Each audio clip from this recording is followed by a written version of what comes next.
అందరికీ నమస్కారం. నేను doctor SS Amarendra Babu, consultant vascular and endovascular surgeon from Medicover hospitals, Kakinada. ఈరోజు నేను మీకు పెరిఫెరల్ ఆర్టీరియల్ డిసీజ్ గురించి చెప్పబోతున్నాను. పెరిఫెరల్ ఆర్టీరియల్ డిసీజ్ అనేది గుండె నుంచి బ్లడ్ సప్లై కాళ్ళకు కానీ చేతులకు కానీ తీసుకువెళ్లే ఆర్టరీస్, తెలుగులో ధమనులు అంటాం. వీటిలో ఏర్పడే పూడికల వలన బ్లడ్ సప్లై తగ్గిపోవడం వలన వచ్చే డిసీజ్ని మనం పెరిఫెరల్ ఆర్టీరియల్ డిసీజ్ అంటాం. ఈ పెరిఫెరల్ ఆర్టీరియల్ డిసీజ్ అనేది మధ్య వయసు వాళ్ళకి, అలాగే ఎల్డర్లీ ఏజ్ గ్రూప్ అంటే వయసు పైబడిన వాళ్ళకి వచ్చే డిసీజ్. దీనికి గల రిస్క్ ఫ్యాక్టర్స్ ఏంటంటే, ఒకటి లాంగ్ స్టాండింగ్ అంటే దీర్ఘకాలికంగా బీపీతో షుగర్తో బాధపడే వాళ్ళు అంటే hyper tensive and diabetic patients, అలాగే క్రానిక్ స్మోకర్స్ అంటే రోజుకి పెట్టే 2 పెట్టెలు సిగరెట్స్ కానీ, చుట్టలు కానీ, బీడీలు కానీ తాగేవాళ్ళు, అలాగే పొగాకు, ఏ ఇతర లైక్ కైనా, గుట్కా, పాన్ పరాగ్ ఇలా పొగాకు ప్రొడక్ట్స్ ఏవి తీసుకున్నా కూడా వాళ్ళకి ఇది రావడానికి అవకాశాలు ఎక్కువగా ఉంటాయి. వీటితో పాటు క్రానిక్ కిడ్నీ డిసీజ్ పేషెంట్స్, అలాగే హైపర్ లిపిడేమియా అంటే రక్తంలో కొలెస్ట్రాల్ లెవెల్స్ ఎక్కువగా ఉన్నవాళ్ళు, అలాగే సెడెంటరీ లైఫ్ స్టైల్ అంటే వ్యాయామం అది తక్కువ చేసేవాళ్ళు, అధిక ఊబకాయం బరువు ఉండే వాళ్ళలో ఇది రావడానికి అవకాశాలు ఎక్కువగా ఉంటాయి. So most of the patients మనకి 50 to 60 years మధ్యలో ఈ పెరిఫెరల్ ఆర్టీరియల్ డిసీజ్తో ప్రజెంట్ అవుతూ ఉంటారు. సో ఇది ఏ విధంగా ప్రజెంట్ అవుతుంది అంటే, లక్షణాలు ఏ విధంగా ఉంటాయి అంటే, పేషెంట్స్ జనరల్గా నడిచేటప్పుడు మనకి పిక్క కండరాలు, తొడ కండరాల్లో నొప్పి రావడం స్టార్ట్ అవుతుంది అనమాట. సో ఫర్ ఎగ్జాంపుల్, ఒక వ్యక్తి 40, 45 years, 50 years మధ్యలో ఉన్నప్పుడు ఒక 2 kilometers ఆగకుండా నడవగలిగే వ్యక్తి కొన్ని రోజుల తర్వాత ఒక 1.5 kilometers నడిచేసరికి పిక్క కండరాల్లో కానీ, తొడ కండరాల్లో కానీ, లేదంటే పాదంలో ఉండే కండరాల్లో కానీ నొప్పి అనేది స్టార్ట్ అవుతుంది. ఇది ఎందువల్ల అంటే, బ్లడ్ సప్లై తగ్గిపోవడం వల్ల దీన్ని మజిల్ ఇస్కీమియా అంటాం. ఆ మజిల్స్ లో మనకి నొప్పి అనేది స్టార్ట్ అవుతుంది.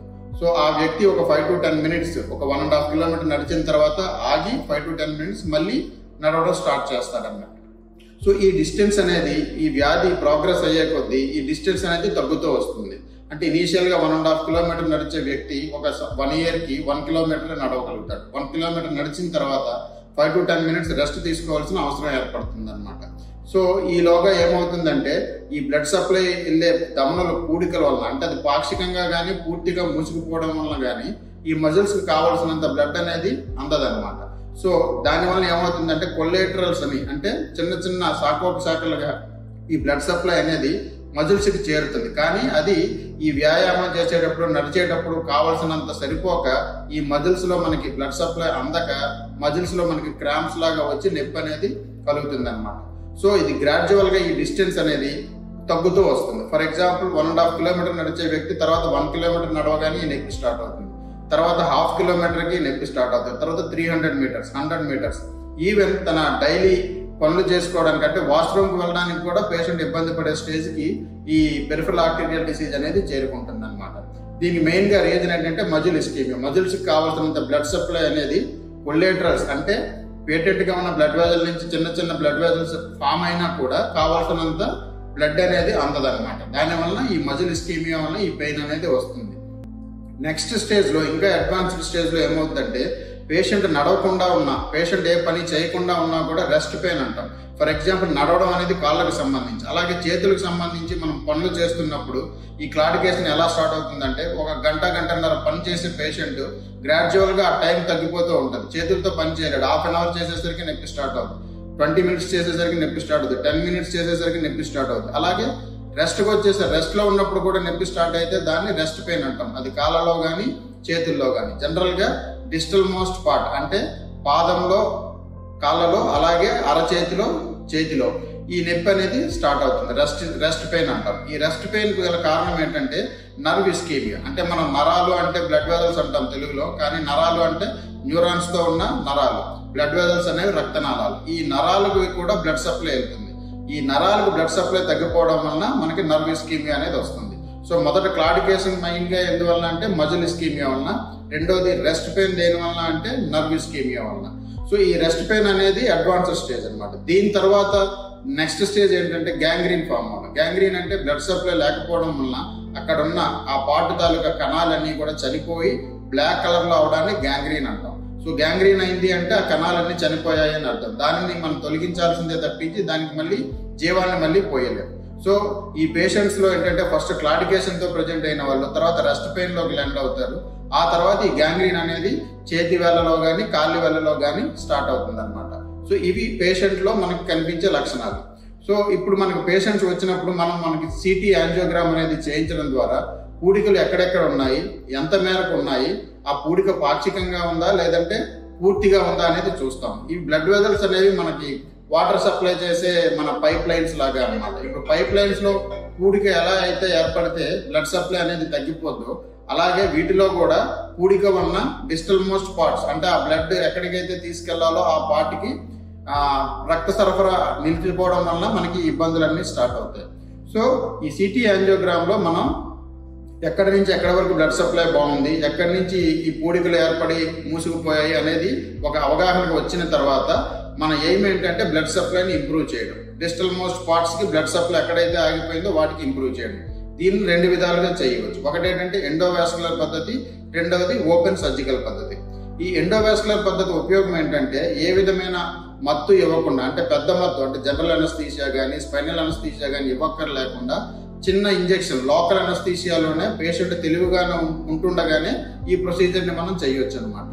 హార్ట్కి ఎలాగైతే బ్లడ్ సప్లై చేసే బ్లడ్ వెజల్స్ మూసుకుపోతే యాంజియోగ్రామ్ చేసి యాంజియోప్లాస్టీ చేస్తారో అదే విధంగా చేతులకు కాళ్లకు కూడా బ్లడ్ సప్లై ఆగిపోతే కనుక మనం ఈ ఎండోవాస్కులర్ పద్ధతిలో బెలూన్ ద్వారా ఆ మూసిపోయిన బ్లడ్ వెజల్స్ ని ఓపెన్ చేసి అవసరమైతే స్టంటింగ్ అంటాం, స్టంట్ పెట్టడం ద్వారా బ్లడ్ సప్లైని మన శరీర గుండెకి దూరంగా ఉన్న భాగాలు అంటే పాదాలకు కానీ చేతులకు కానీ మా బ్లడ్ సప్లైని ఇంప్రూవ్ చేయగలుగుతాం అన్నమాట.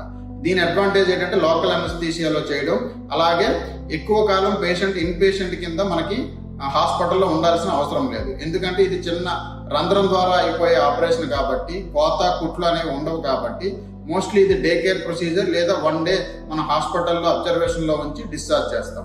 ఆ నెక్స్ట్ డే నుంచి పేషెంట్ అన్ని పనులు చేసుకోవచ్చు. అవి ఈ ఎండోవాస్కులర్ పద్ధతి యొక్క ఉపయోగాలు. రెండో పద్ధతి ఏంటంటే ఓపెన్ సర్జికల్ పద్ధతి. సో ఈ ఓపెన్ సర్జికల్ పద్ధతిలో ఏం చేస్తామంటే ఈ పూడికలు అనేవి ఎంత మేరకు ఉన్నాయి, ఎంత లెంత్ అంటే నిడివి ఎంత ఉంది అనేది చూసుకొని ఆ కొల్లేటరల్స్ ద్వారా ఒక్కొక్కసారి కింద భాగంలో మళ్ళీ బ్లడ్ వెజల్స్ రీఫార్మ్ అవుతాయి. సో ఈ బైపాస్ అనేది ఏంటంటే మన నేషనల్ హైవేస్ లాగా ఇప్పుడు చిన్న పట్టణాల గుండా నేషనల్ హైవేస్ మొదట్లో వెళ్ళేవి. ఇప్పుడు వాటిని ఏం చేసాం మనం బైపాస్ అని చెప్పి ఆ చిన్న పట్టణాలను టచ్ చేయకుండా వాటికి బయట నుంచే నేషనల్ హైవేస్ ను వేసాం. దీనివల్ల ఏంటంటే టైం కలిసి వస్తుంది, రవాణా ఈజీగా సాగుతుంది. అదే విధంగా ఇక్కడ పూడికలను బైపాస్ చేస్తూ బాగున్న బ్లడ్ వెజల్స్ నుంచి కిందకి మళ్ళీ కొల్లేటరల్స్ ద్వారా రీఫార్మ్ అయిన బ్లడ్ వెజల్స్ కి ఈ మధ్యలో పూడికని అధిగమిస్తూ పక్క నుంచి మనం మళ్ళీ వేరే మార్గాల ద్వారా బ్లడ్ సప్లైని పునరుద్ధరిస్తాం అన్నమాట. ఈ విధంగా పునరుద్ధరించడానికి మనం 2 రకాలైనటువంటి పద్ధతులను వాడతాం. ఒకటేంటంటే ప్రోస్థెటిక్ గ్రాఫ్ట్స్ అంటే పీటీఎఫ్ఈ మెటీరియల్ కానీ డాక్రన్ మెటీరియల్ తో చేసినటువంటి పీటీఎఫ్ఈ గ్రాఫ్ట్స్ అంటే ప్లాస్టిక్ గొట్టాల టైప్ లో ఉంటాయి. వాటి ద్వారా ఈ బ్లడ్ సప్లైని బైపాస్ చేయడం, లేదంటే పేషెంట్ తాలూకా నేటివ్ వెయిన్ అంటే వెయిన్స్ అంటే సిరలు అంటాం. ఆ పేషెంట్ తాలూకు సిరలు బాగుంటే కనుక కాళ్ళ నుంచి కానీ చేతి నుంచి కానీ ఆ సిరలను సేకరించి వాటి ద్వారా ఈ బైపాస్ ఆపరేషన్ చేసి బ్లడ్ సప్లైని పూడిక ఉన్న ప్రాంతం నుంచి ఒక పైన బాగున్న ప్రాంతం నుంచి కింద ఎక్కడైతే ఈ గ్యాంగ్రీన్ వచ్చింది లేదా రెస్ట్ పెయిన్ వచ్చింది అన్న ప్రాంతానికి బైపాస్ చేయడం ద్వారా బ్లడ్ సప్లైని ఇంప్రూవ్ చేస్తాం. సో ఏ పేషెంట్కి ఎండోవాస్కులర్ పద్ధతిలో చేయాలి, ఏ పేషెంట్కి ఓపెన్ సర్జికల్ పద్ధతి అవసరం అనేది పేషెంట్ తాలూకా కోమార్బిడిటీస్ అంటే వాళ్ళ దీర్ఘకాలిక వ్యాధులను బట్టి, పేషెంట్ తాలూకా ఏజ్ని బట్టి, అలాగే సిటీ యాంజియోగ్రామ్ లో ఎక్కడి నుంచి ఎక్కడ వరకు బ్లడ్ వెజల్ మూసుకుపోయింది, ఎంత మేరకు ఎంత నిడివి మూసుకుపోయింది, అలాగే ఏ బ్లడ్ వెజల్స్ కింద ఓపెన్ గా ఉన్నాయి అనే క్యారెక్టరిస్టిక్ ఫీచర్స్ అన్నిటిని పరిగణలోకి తీసుకొని పేషెంట్ కి సూటబుల్ అయ్యే పద్ధతిలో అయితే ఎండోవాస్కులర్ పద్ధతి లేదా ఓపెన్ పద్ధతిలో మనం బ్లడ్ సప్లైని పునరుద్ధరిస్తాం అన్నమాట. మనం మెయిన్ ఎయిమ్ ఏంటంటే గ్యాంగ్రీన్ అయిన పార్ట్ అది తొలగించిన తర్వాత ఆ పుండు మానాలి అన్నా లేదంటే మిగతా భాగాలు గ్యాంగ్రీన్ బారిన పడకుండా కాపాడాలన్నా కూడా మనం బ్లడ్ సప్లైని పునరుద్ధరించాలి. అందుకు ఈ 2 పద్ధతుల్లో ఏదో ఒక పద్ధతిని పేషెంట్ కి అనుగుణంగా ఉన్నది ఎంచుకోవడం జరుగుతుంది. Thank you.